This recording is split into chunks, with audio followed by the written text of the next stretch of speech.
ছাত্ৰ ছাত্ৰীসকল নৱম আৰু দশম শ্ৰেণীত তোমালোকৰ উৎপাদক বিশ্লেষণ আছে তো এই উৎপাদক বিশ্লেষণ কৰিবলৈ আমাক a + b whole cube a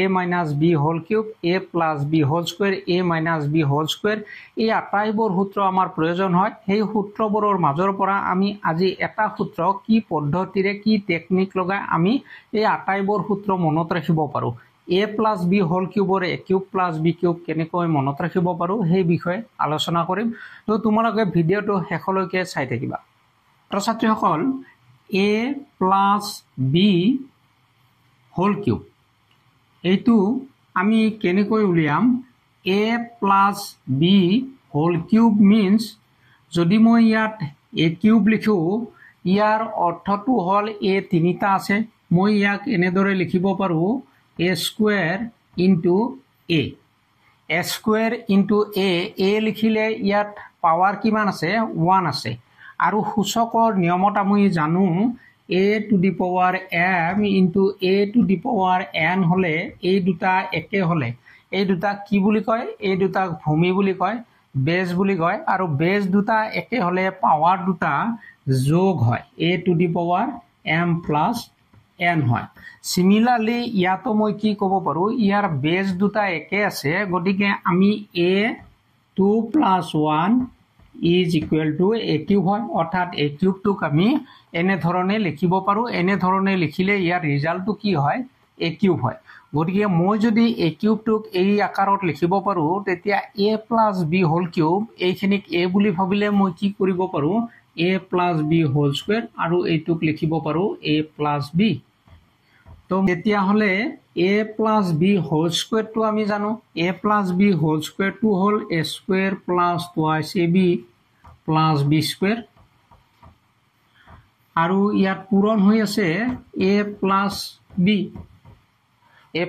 পূৰণ হৈ আছে সো a ৰে এইটো পূৰণ কৰিলে কি হ'ব a * a square + twice ab + b square + b এইটোক লিখিম a square + twice ab + b square তো এইটোক এইটোৰে পূৰণ কৰিলো প্লাস এইটোক এইটোৰে পূৰণ কৰিলো এতিয়া আমি পূৰণটো দেখুৱাই দিম ইয়াত পাম a কিউব ইয়াত পাম এইটোক এইটোৰে পূৰণ কৰিলে twice a স্কয়াৰ b আৰু এইটোক এইটোৰে পূৰণ কৰিলে পাম a b স্কয়াৰ পালো আৰু এইটোক এইটোৰে পূৰণ কৰিম আমি এইটোক পূৰণ কৰিলে a square b + twice a b square + b cube পালো এতিয়া চাম ইয়াত twice a স্কয়াৰ b আৰু a স্কয়াৰ b আছে আমি কি কম a cube + thrice a square b আৰু এইটো আছে তো লিখিম আমি thrice a b square + b cube অৰ্থাৎ a + b হোল কিউব সূত্ৰটো হল a cube + thrice a square b + thrice a b square + b cube ইয়াত আমি কৰিব পাৰো a কিউব + b কিউব লিখিলো thrice ab কমন আছে ইয়াত thrice ab কমন আছে আমি কমন লব পাৰো thrice ab টো দুটা ৰাখিতে যেহেতু আছে কমন ললে ইয়াত a থাকিলে আৰু ইয়াত b থাকিলে ইয়াত a থাকিব আৰু ইয়াত b থাকিব অৰ্থাৎ thrice ab whole * a + b অৰ্থাৎ a + b হোল কিউব ফৰ্মুলাটো আমি কি কৰিব পাৰো a cube + b cube + thrice ab whole * a + b বুলি লিখিব পাৰো a কিউব + b কিউব লাগে এইটো আৰু এইটো লাগে মই এইটো আৰু এইটো ই সাইডত ৰাখিলো a কিউব + b কিউব ৰাখিলো এই পাৰ্টখিনি এইপিনে আনিম এইখিনি আনিলে a + b হোল কিউব হল আৰু ইয়াত -thrice ab whole * a + b অৰ্থাৎ a কিউব + b কিউব মানে হল a + b whole cube -thrice ab whole * a + b যদি ইয়াত a কিউব - b কিউব দিয়ে তেতিয়া আমি বুজি পাম যে ইয়াৰ ব্ৰেকেটৰ ভিতৰত মাইনাস হ'ব আৰু ইয়াত প্লাস হ'ব যেহেতু a কিউব + b কিউব আমি কৰি দেখিলো ব্ৰেকেটৰ প্লাস থাকিলে ব্ৰেকেটৰ ভিতৰত দুটা প্লাস হয়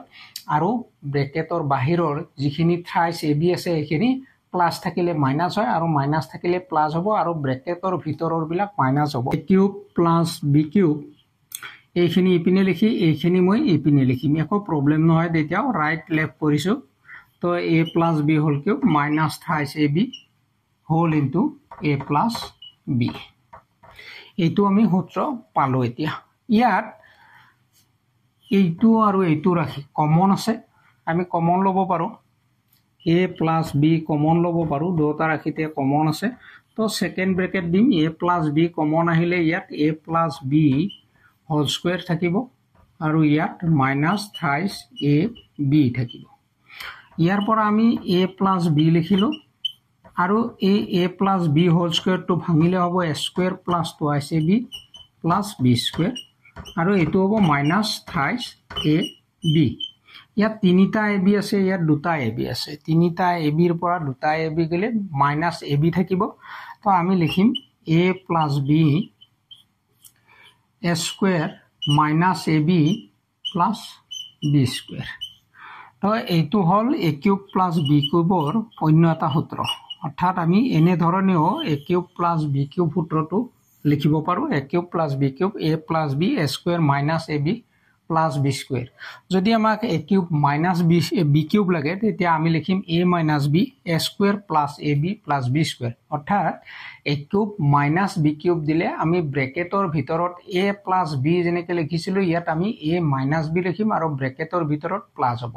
আৰু যদি a প্লাছ b দিয়ে আমি a প্লাছ b লিখিম a cube plus b cube দিয়ে তেতিয়াহলে আমি a প্লাছ b লিখিম ব্ৰেকেটৰ ভিতৰত মাইনাছ ab হ'ব এটো হৈছে সিম্পল নিয়ম ছাত্ৰীসকল তোমালোকৰ আজিৰ এই ভিডিওটো কেনেকুৱা লাগিছে যদি ভাল লাগিছে এটা লাইক কৰি জনাই দিবা ভাল লাগিব আজিলৈ এৰিছো বাই বাই টেক কেয়াৰ